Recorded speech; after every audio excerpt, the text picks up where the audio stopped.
You are watching On Demand. Please do not try to vote or enter any competition or other interactivity in this programme, as it may not count and you may still be charged.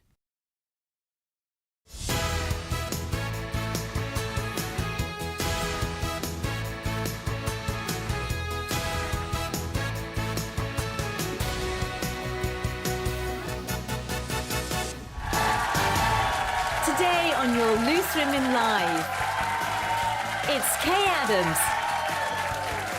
Jane Moore, Frankie Bridge, and Nadia Sawali.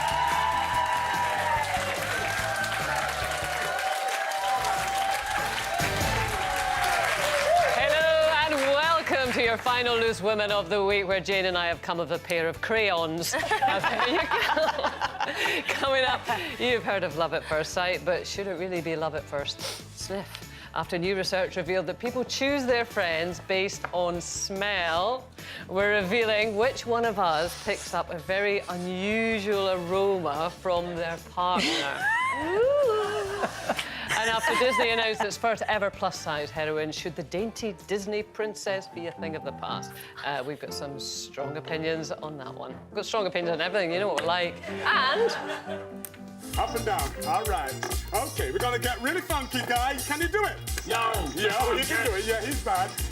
That Dalek is very, very random, isn't it? He's ditched the Lycra and is grabbing his lipstick instead. Mr. Motivator, prepare yourself for his ultimate makeover. Not as a Dalek. He is stopping by to discuss why he's glamming up for a special celebrity drag performance. And as always, let us know what you think about everything that we are talking about. Now, if you are a loud cheerer at your kids' sports matches, you'll probably be horrified by this one. This weekend, the FA are introducing National Silent Support Weekend, where parents and coaches attending sports matches will be banned from cheering, which obviously means there's no bad mouthing either, or booing or anything like that. Only sort of polite clapping is going to be allowed. And Jane, you're sitting there smirking, and I know why. Because if Gary was still at sports matches, he'd have to be tied up. He would literally have to just stay home. It's impossible. He was the loudest person at every single sports day. And so we're going back to reception year days, right? When they do sack races and egg and spoon and all of that. And Grace, he was like, right, the day before, I literally came down in the morning and he's there and he's got Grace in a bin liner. He's got her foot in each corner of the bin liner and he's like, right, you've got to keep it tight here. And if it's baggy, you fall over. Anyway, we went to sports day. It was so embarrassing. The minute they went, ready, steady, go, she was over the finish line. I think, actually, we've got some audio of Gary, if we could just hear this. Go on, Grace. Go on, Gracie. Gracie. Go on, Grace. Keep going, Grace. That's egg and spoon. And it got worse as the years went on. And I think we got the photo. This is our favourite photo in our family. So she's done the sack race. The wee thing. This is him now coaching her for egg and spoon. And he used to say, because he's a big Chelsea fan, and Mourinho, I think, was there at the time, and he used to go, losing is a disease.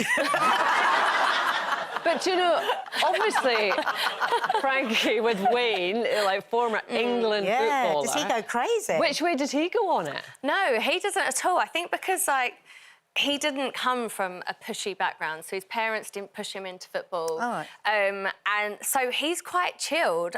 We were at a match yesterday with our eldest, actually, and I was really trying to get a video just of the sound of him, because he doesn't shout out loud, but he kind of commentates as it's going along. So he's like, go on, Parker. Yeah, go on, Parker. Yeah, Parker, get stuck in there. Oh, well done, Aidan. Yeah, oh, you know, like, he's talking about everyone. Do you think he gets self-conscious because he's a footballer, that he doesn't want anyone to see him sort of saying... He's having to suppress it. You don't want to look like that person. And also, like, Parker's like, you know, they're just doing it for fun. He's 9. But I mean, do you see... They have no idea what team they're wearing, by the way. Have you seen in other parents, like, do you think it is a problem? Because Yes. it's actually quite a big deal for the FA to do this. I do think it... obviously, I think there needs to be an in-between, and unfortunately, it always has to go one way before it goes another. Yeah. I think it would be really sad if we all had to stand there in silence and, like, just, you know, like, I'll give out the, come on, Parker, come on, Carter, but that's about it. But you do have parents... I was was at a game a few weeks ago and the opposite team to us, the parents, there was 2 men and they were literally laughing at 8 or 9-year-old boys that had fallen over, pointing and laughing, going, "You fell over." They're not at a real blooming football match. Do you know what I mean? That's training for hooliganism. But it's that, it's just, and it's making kids feel but like... it's the difference, isn't it, between cheering your own child, I think, is and jeering another child. But booing another child is but as ever, it's like the naughty one in the class. Everybody gets punished for what one person does. The only thing does. is, I mean, this might sort the situation briefly. I'm not convinced it will at the football pitch. But, I mean, if that is the parents' mentality, when the child is going home and is in the back of the car, they're going, "What were you doing here? What were you thinking about?" The kid's still going to get it, you know, if that's the way that the parent approaches it. I suppose they're just trying to control within the pitch sportsman-like behaviour. I don't know if that's and you're not kids. I'm just trying to think, because we this were is not just foreign to you, isn't it? You surprise me.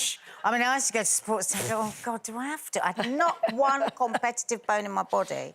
But I'm trying to think, but we weren't a family that were into sport. We'd go, you know, everything was about acting or singing or whatever. But would they cheer and stuff if you were on you would stage? cheer, but I'm trying to think of the equivalent. If we were going to watch my daughter singing, we'd go, "Oh, yeah, go on, Maddie." But the idea that somebody else would come on and sing and you'll jeer them or boo, Well, exactly. it's just unfathomable. That's the problem. And I just think if you take away a parent...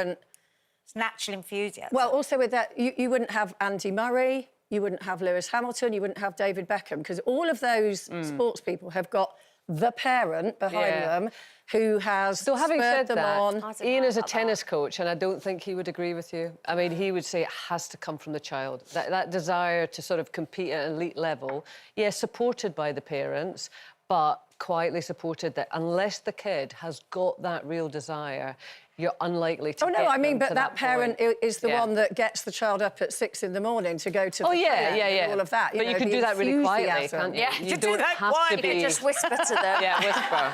I know. God, talking of your parents, Nadia, big day yesterday. Yeah, was it yesterday? Day before yesterday? Yeah, my parents have gone on an adventure, as my dad says. Pretty heartbreaking for us left here because, as you know, I've lived next door to my parents for for decades. And my dad is 89. As you know, he's had quite a few things going on with his health. Been really hard. The few times he's needed to go to hospital and you're 12 hours waiting in hospital and all this sort of stuff, and the pandemic. Anyway, my dad has decided to go home to Jordan, and we took them with my mum, 89 and 87. Took them to the airport. We've been kind of preparing for it. Of course, went to pieces once we... I checked them all in and everything, turned around, they were both sat in the wheelchairs because they were wheelchair. I gave them a hug and I just started crying. I could see people looking at me, so I turned away to my daughter for a second, turned back, and they're gone. Where are they gone? I mean, it was literally like somebody had gone like you were that. Looking up. And the airport was heaving, and it was like, you know, I was just panic shot. I thought, no, they've gone. Special services are very efficient. But, I mean... They've just gone. What a huge thing for them to do. Oh, I'm so proud. At that stage in your life. Yeah. My dad is now sitting with his brother out in the sun. They sent me a photo of them out in a restaurant. There they are with family. And that was the very next day. And my dad is writing a play at 89 for his brother, and they're putting it on. And my mum is... I mean... I want them with me. I already miss them desperately. But, you know, when you say you really love somebody, you let them go, and it's the right thing for them because it's... I don't think at the moment it's a very good place to be elderly or a lot of other things at the moment in this country. Well, especially with winter. Yeah, winter is coming. But the three of us, we didn't take Frankie, she's too young. We went... Our mum wouldn't let her come. No, we went away for a weekend, the three of us. You'd have been bored, right? Yeah, I know you would have been. You would have been. But I'd have anyway... been helping you in and out of the pool, Kat. Can you believe this child calls me Nana? I mean, really, really. You'd have been welcome. You could have carried the bags, because it's not so good for us. But anyway, we were sitting, the three of us, weren't we, having lunch at this lovely beach restaurant, whatever, and there was a very elderly lady sitting in the middle, on her own, it appeared. She was 90, we later found out. But there was just this constant procession of She wasn't around people. for long, was she? No. Well, everyone just kept up speaking to her. Jane's trying to pretend she remembers. I don't know. No, Jane... We were quite a way into our rosé there. All I remember is Jane going, "I'm going to be holding my bear." I remember the flight out there. The rest is the blur. I remember the flight out This is terrible. I remember this as this touching, poignant moment, and she's like in a gin haze. It was like, what happened? But anyway, she was clearly loved. And, you know, all these people were coming, speaking to her, holding her hand and kissing her and talking to her and da-da-da-da. And that's what we said that day, wasn't it? You know, what a beautiful way to be older. Yeah. And we thought, had she been at home... But company keeps you young. Yeah. Doesn't it? Company keeps you young, socialising keeps you young. And I think also winter in this country, I think that a lot of people who live on their own, their world just gets smaller because nobody's out and about and everybody's hunkering down behind closed doors. And when I go on my travels with my friend, I fully intend to age disgracefully. And absolutely, thank you. Jane, Thank you, madam. Can I just say something? You've already started. And when we go away, we meet, like, you know, because you're sort of going out of school holidays or whatever, and you meet these other people that are on their travels. And this guy said to me, he went, "I'm a skier." And I went, "Well, what are you on about?" Because we were in, I don't know, Kenya, I think. And he went, "I'm spending the kids' inheritance." That's going to be me. That's going to be you. I think I find my parents like inspirational in that way because I think it's very easy to slow down as you retire or whatever. And my mum used to play the cello. She's back in an orchestra. Wow. She sings in a choir. They both go and play golf together. Like my dad, you know, has never been that sociable. He's got all these new mates and he's got a WhatsApp chat with them and he's organising weekends away. I'm like, who are you? But I'm like, I want to be that person, you know, because I think sometimes you just spend too much time thinking, oh, shoulda, woulda, coulda, and you've got to As my dad says, time to shake up life a bit. That's one of the last things he said to me before he went off. He's not wrong. Still to come today. You sound like the man from the Minions. To be honest, it's all right. He's emigrated. It's fine. There's always some people in life that you instantly click with, but find out why your friendship choices may have more to do with your nose than your personality. We'll reveal all about that a little bit later, but we'll see you shortly.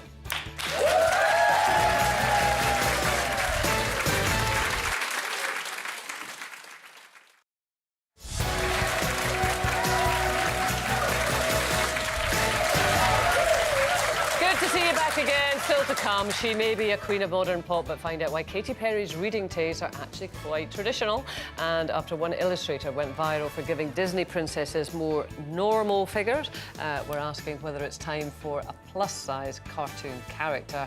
But it's competition time now. How'd you fancy being in with the chance of winning an enormous £500,000?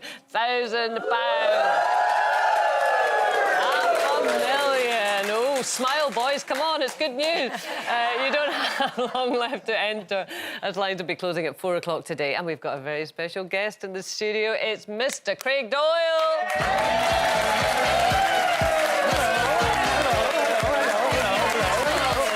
Hello, everybody, how are you? How's it going? Oh, this is nice, isn't it? Haven't you got the best job in television then, eh? Well, it's not bad. They're only cheering because you love me for my money, I know that. Everyone having a nice time? We are indeed. I'm going to give away £500,000. Woo!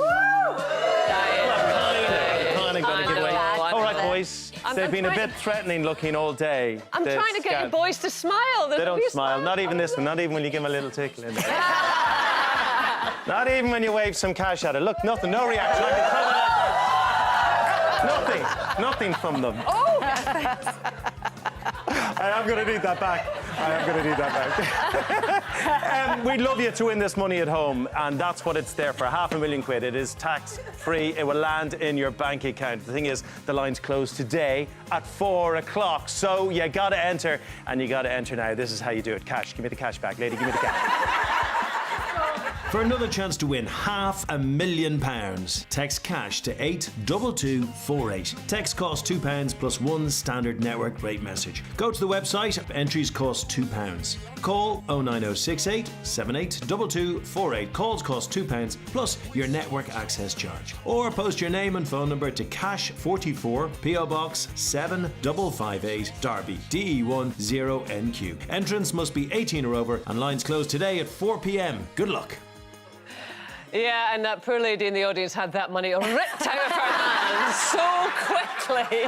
You wouldn't believe it. And That's what life feels like a bit at the moment, doesn't it? Here's something lovely. Take it away. Life in the UK. Yeah. Now, research suggests that you're more likely to become friends with someone who smells like you.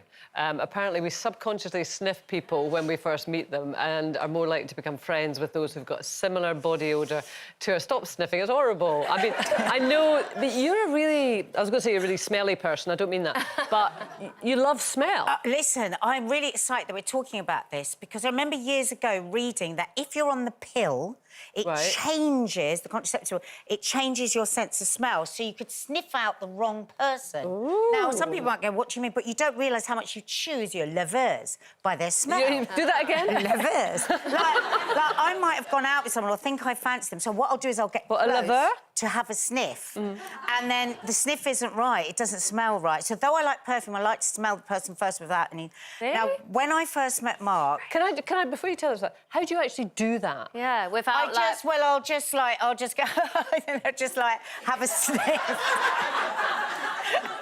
But when I first met Mark, I like properly sniffed him, like proper like up his neck and then round the back. Didn't he find you that a bit creepy? Yeah. He would just like to be near me. You're like a little dog. He really fancied me, don't forget. Did you tell him what you were doing, or did you sort of put it I into made it into part of the evening. Oh, right. But it was really weird because... What an evening. He was insulted to begin with what I said it smelled like, but he understands it now because you know your own baby's sick, how part of you it smells. Yeah, see, look, they're all like that. But, you know, your own baby's sick smells sort of sweet and sort of meaningful to you. Well, that's what he smelled, which is weird because I hadn't had a baby at that point. But Very he smelled weird. like baby, the niceness of baby. This is weird on weird on weird. Can we just see, did you like the smell of your baby's sick? No. Did you like the smell of your baby's sick? No, Did I did. But you see, because I'm very connected to my nose, so it was like, I think genetically I chose the right man to have babies with because the smell was so perfect. Right. I mean, does your nose get you into any other trouble? Or, I mean, like... I just love how passionate you are about My it. big sister, when the shopping used to come in when we were little, she would go all the way up the box. Like that. And listen, I think my sister could smell out illnesses and everything. You think? It's so hyper. That is the thing. So hyper, her sense of smell. What was that thing you used to do that you got weird when you were in a bookshop or something? Oh, now this is a problem. I'm really hoping that somebody else this has happened. My big sister and my mum and I have a real problem with bookshops and newspapers. So that when we go into a bookshop, 9 times out of 10, we're going to have to get out there very, very fast because the smell of the books makes us go... You know when you have a coffee and you immediately have to run to the toilet? That's what happens. Are you making this up? No, Yeah. no. You go into a bookshop and you have an urgent need to go to the toilet. To the balls, to the bowels. To the bowels. It's called book bowl. I'm not having it, that's not a thing. Mark 10 days and I had to call him from a bookshop because I was meeting crying and he had to come and get me because I couldn't get out of the bookshop because I was so desperate. What could he do? And he married He you. kind of he half helped. I was like this. I was going... like that bad, and he still married me, and he was like limping me. God. I've never heard toilet. anything like it. Excuse me, all I can say is you must have been good in bed. I think it's the thing. But anyway... Let me sniff you. I've just gone into a bookshop and I need to let my bowels go. Oh, and he still marries me. I mean... I told him he smelled baby sick, perfect couple. Book bowel refers to a sudden urge to empty your bowels when in a bookstore. Is it a condition? Has it got a name? It's a purely psychological problem, but but it's been recognised. It's been recognised in a library or bookstore. The effect arises from feelings of nervous tension in the face of all the information represented on the bookshelves. She's more about the smell. Yeah, so that's what it is. I love not me. I love not the a smell thing of then. books. I love the smell. And new magazines. Well, I Yeah, love same. Yeah. Look, there you are, with Yes. all the newspapers spread in front of you, talking about the reaction of all this information. Katy Perry and you are apparently kindred spirits. Do you know, I was actually on She my own loves this a daily morning. newspaper. She said that's her favourite thing, a newspaper, blah, blah. When I was actually on my own when I read that this morning, and I said into the ether, hurrah! Yeah. I loved it. I loved the fact that, because she's young, you know. Yeah. And, you know, a lot of people, I think it's generational. My kids don't read newspapers, but this is what they see me doing my end of the kitchen table is like this. I have all the papers. I love the... Is it I love purely the smell professional of a because you've newspaper. worked in newspapers No, for so I many years? think if I didn't work in newspaper, I think I would still... It's part of my thing. I have to read papers. I love them. I sit down with a coffee. I love doing the crossword. I just adore it. Also, It is you a save the thing. crossword as well, Yeah. don't you? I rip out the crosswords, so when I go on the holiday with my friend, we both arrive with a folder full of ripped-out crosswords, and we spend the whole 2 weeks doing a crossword. I'm so glad you've never brought your folder out when we've gone anywhere. I will. Have you never seen one of the bumper books? Buy that at the airport instead of all that ripping. No, it's not the same. It's not the But same. I mean, I remember when we've gone away at the weekend. Do you remember when we went to the Cotswolds and Judy came down and she was like, "What are you doing, Jane?" Because Jane was at the table with all of them spread out. And do you know what? It makes me feel nostalgic. There's something really comforting about newspapers, I think. I've got out the habit, I have to say, and I should, because I read everything on my phone. I mean, I am kind of a news obsessive. Oh, and you've got an like iPad, haven't you? So you read all the... I can't do that. But I think the real problem with that is because we know the algorithms kind of feed you stuff that they think that you like, and so everything is really curated. So what I love about what you do is that you're reading such a broad spread of stuff. And you often send us an article, don't you, that you found that's interesting. And I'm reading all points of view here. Yeah, not just your own. And for me, you then make... No, but you then make an informed decision as to what your opinion is because you've read all the contrary arguments. And what's happening in today's society... I'm sounding like an old now. You do, actually, you do. But what's happening is that everybody's only hearing their own point of view fed back to them the whole time. No, There is something nostalgic about it, though, isn't it? Like, my mum still, every time, always got a newspaper, definitely every Sunday, and it makes me feel like at home and homely having someone sat there with a newspaper. I don't necessarily read one. No. Well, I mean, we've done a Twitter poll. I'd rather read an actual paper, though, than like you on an iPad. Oh, no, I like everything on that. I like my Kindle for my books. No, I've gone totally digital. I like a proper book. No, proper book. But only 15% of people still read a daily newspaper. Oh, wow. Yeah. 85% of people do not read a daily newspaper. Do you think it will disappear at any point? Well, what they're doing is they're moving it all online. So newspaper websites are huge, That'd you be know. a shame, though, won't it? But yeah, I guess as people like me die off. This is taking a turn. It really is. It's been quite fun. Let's talk about smelling people again. But they're trying to move it all online. But then, as you rightly say, the algorithms, whatever you click on, the algorithms then feed you the same stuff, which is why people then start to go down sort of conspiracy theory rabbit holes, and they think everybody thinks like them because that's all they're being fed. Yeah. Well, that's what I mean. Otherwise, you're always just hearing your own opinion. And then you're in an echo chamber, and that's why we've become less and less able to hear what other people think without getting really angry because it's not the same as But that's why I have such an issue with universities. That's supposed to be the place where you have to learn to hear an opinion you don't like or you don't agree with, and you learn to debate that opinion and maybe bring them round to your way of thinking. And what's happening now is they're going, no, we don't want you to hear that other opinion now. We're just going to feed you what we want you to hear. It's wrong. The other thing is you miss out on the long interviews. Because, I mean, although I consume everything on my phone, I mean, you're not going to sit for ages and, you know, read an 8-page interesting interview with somebody or article, are you? Because you kind of, everything's really quick and you're scrolling and don't quick. you think, like, Sundays have changed so much? Like, I would love to actually just be able to sit and read the Sunday paper. And I'll get bits... Mark gets all the papers on Sunday. I get bits and pieces out, but then I'll just put it... I'll just put it on and never actually get to read them. And the thing is, to just... my parents used to sit, and Sunday morning was like... that's what I do. And sit and read the papers. I love it. Sunday papers, Sunday lunch, all the old traditions. I want an old-fashioned Sunday The good old days. The good old days. Yeah, do you like an old-fashioned Sunday too? Yeah. Nobody works on the Sunday, everyone stays in. Well, but listen, times are changing. After the break, Disney's announced its first plus-size heroine this week. Is it finally time, then, that kids' cartoons ditch the perfectly petite princesses? Our thoughts on that right after this.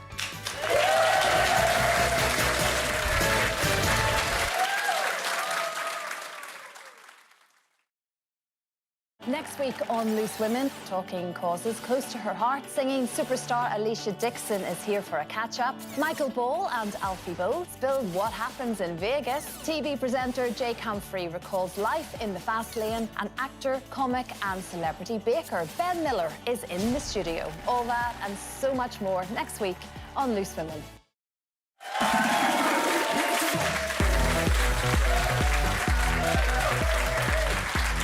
Welcome back to your Friday Loose Women. Joining me, Kay Adams, at work today, it's Frankie Bridge, Nadia Sawala, the green pencil Jane Moore, and the pink pencil me. There we go. Thank you. Still to come, he is swapping working out for working it. Mr. Motivator will be chatting all about dragging up for his latest show. So we'll be talking about that a bit later on. I can't wait to see more of that. But Disney fans were divided this week after the company announced its first ever plus-size heroine. So this is Bianca, the ballet dancer. She's going to star in a short film that follows her journey with body dysmorphia.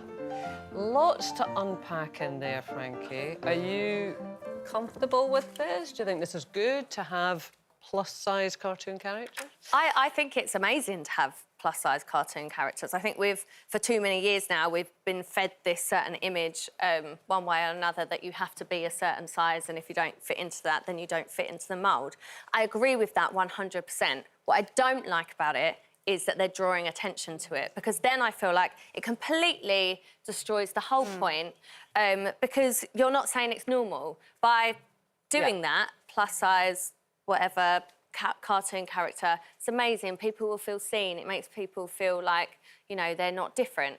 But then by going, look what we've done. We've made a plus-size cartoon character. Everybody look. I suppose that she's broken in that she's got dysmorphia. Not broken, but, you know, she's suffering with it. But then again, it's about her weight. The whole thing is like they're trying to say, oh, look, try and make everyone feel more comfortable and more normal, whatever that is. But by drawing so much attention to it and the show being all about how she feels about her weight doesn't make sense. Yeah, because to normalise something, it just has to be there without being flagged up as something unusual. Well, rather than, you know, that she's just, oh, I don't know, she's just a girl who likes ballet. And the audience just absorbs whatever they want to absorb. They do the same with models and stuff when they use a plus-size model and things like that. It's like, look what we've done this amazing thing. No, don't bring it up, don't talk about it. It's like you say, so that people just see it and just go, oh, she looks nice. Also, she only got 6 minutes. Yeah. You know what I mean? It's a whole movie. She didn't get a plus-size film, Can we have a did she? movie? Can we just have the whole movie where somebody's got a more... But also, we tend to go to an extreme, don't we? It's either very, very thin, and we talk about that. I mean, you think of Barbie. We know that Barbie is totally unrealistic. I don't think, you know, there is a human version of Barbie. And then we've got what we call plus size. The reality, as we all know, is that we're all somewhere in between, and that's more what we need. There's a really interesting thing. This is a cartoon illustrator, actually, and this is on TikTok, and she's kind of redrawn, to a certain extent, familiar cartoon characters and just made them... You know, just the usual, the mix of different body shapes that we all have. You know, that if you walk down a normal high street, you would just see all different. And so it's not necessarily, oh, this is plus size, or oh, this is extremely thin. Yeah, but I know there's still so much more to do, but I'm really, really excited about the changes that are going on, because when I was younger, this wasn't even a discussion. And now you can go down the high street and see, you know, big shop windows with women of different sizes and shapes without it being highlighted or commented on. There's lots of websites now, you know, big stores and big names that will give you the model right from size 8 up to size 22, which is great, because we've all done it, haven't we? We've all been on those websites, we've seen somebody's size, yeah, that will look good. Well, I'll just get a slightly bigger size, but I'm going to look as good as that, and you're not. Because everything is made to look great on a tall, skinny person. Well, when we were talking about this earlier in the morning meeting, I suddenly thought, because obviously we were told to think about it, and I thought, I don't remember as a kid ever watching Disney films and thinking, I want to look like... To me, they were cartoons. So it made no difference to me what they actually looked like physically. It was a cartoon. So for me, it's more important. I think subconsciously we're all affected. I really but do. I don't feel that at all. I really don't. I think how you're affected with things comes from in your own family. Like if you have a parent that constantly talks about dieting, or who says to you, don't eat that because, you know, you need to, whatever. I think that's a much more sort of, you know, dysmorphic way. But I would say cartoon character. I would say both, and probably a whole load of other things that we probably can't identify. But you know, the culture, and we have to say also, this is like white Western culture. You know, very particularly. I mean, 100%. I always remember. I don't know if anyone watched the Girl with the Dragon Tattoo. I just loved those books and everything. And I remember watching the Hollywood version, and it was classic Hollywood. The heroine was, you know, the perfect, gorgeous, and everyone was perfect and gorgeous. And then I watched the original. In fact, I watched the original Scandi one first, and everyone looked normal. They just looked, and you know, sort of the really super cool woman was still really super cool and sexy and all those things, but she looked normal. And it was such a shock for me. And then I thought, I have been conditioned, even though I would like to think that I haven't been conditioned. But that's real people. I have been conditioned to believe. That's real people, it's not a cartoon. Yeah, but we've learned from cartoons, I think, over the years. And I've done the same recently, actually. Like, I went to see Don't Worry, Darling, and is it Florence Pugh? Florence how you pronounce it? Yeah, so she's like the main character in the movie. And look, I'm sure she's, you know, tiny or whatever, but me and my 3 friends that went to watch it, we all come out and said the same thing. We were all like, how lovely is it that the main lead female role was more of a normal body type? And it's weird that we came out. I know. It's ridiculous. But it was a nice shock. But also, why? But she was just there. They weren't going, oh, look, no, here we've got... Yeah, so it's like... yeah, but for a change. Yeah. I was thinking, you know, that huge TV show, Schitt's Creek, which I watched in lockdown, and I remember watching it, and something was niggling me, and I kept thinking, what is it about the show?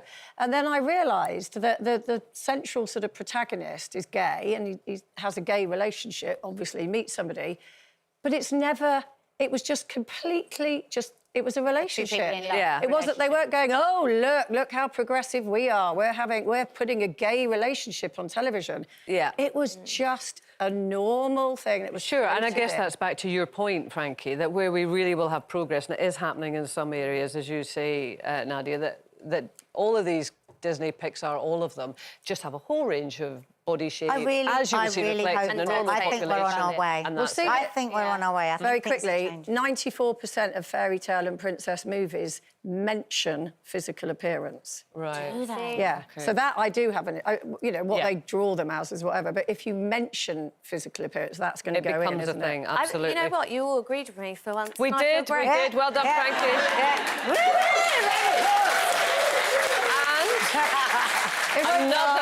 Another major achievement for the programme. Lots of people getting in touch who have book bowel, just like Nadia. Would you believe it? Would you believe it? From the smell of the books? Yep, absolutely.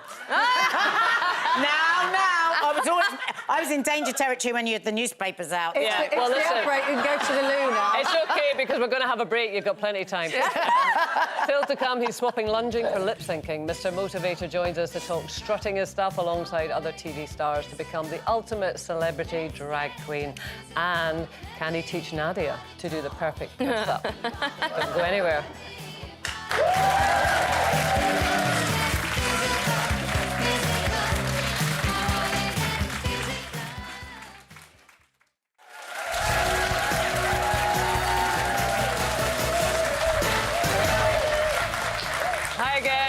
Just a moment, Mr. Motivator is going to be joining us to talk about transforming into a drag queen for his latest challenge. But first, it is competition time once again. Your chance to win an enormous £500,000, everyone.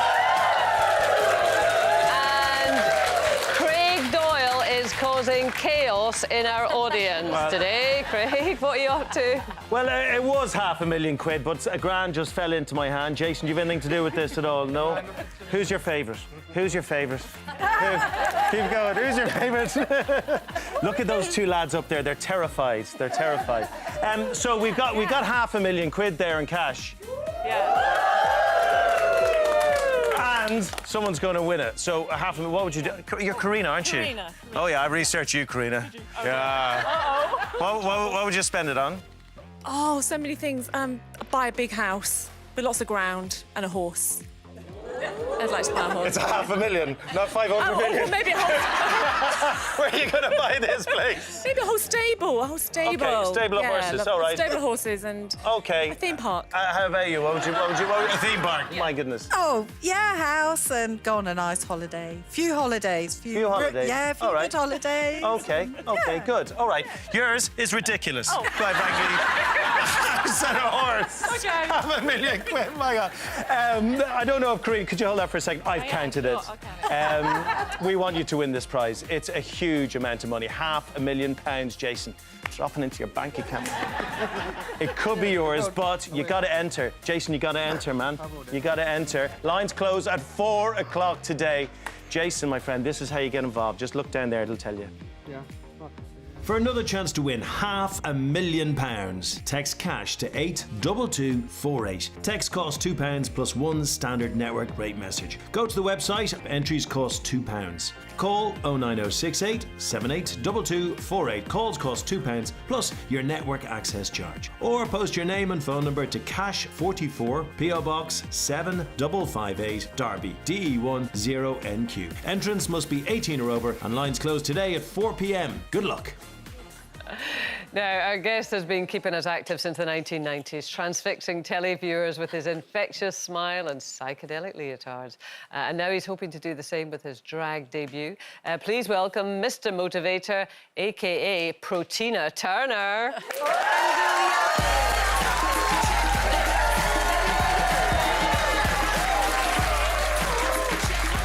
Thank you. Thank you.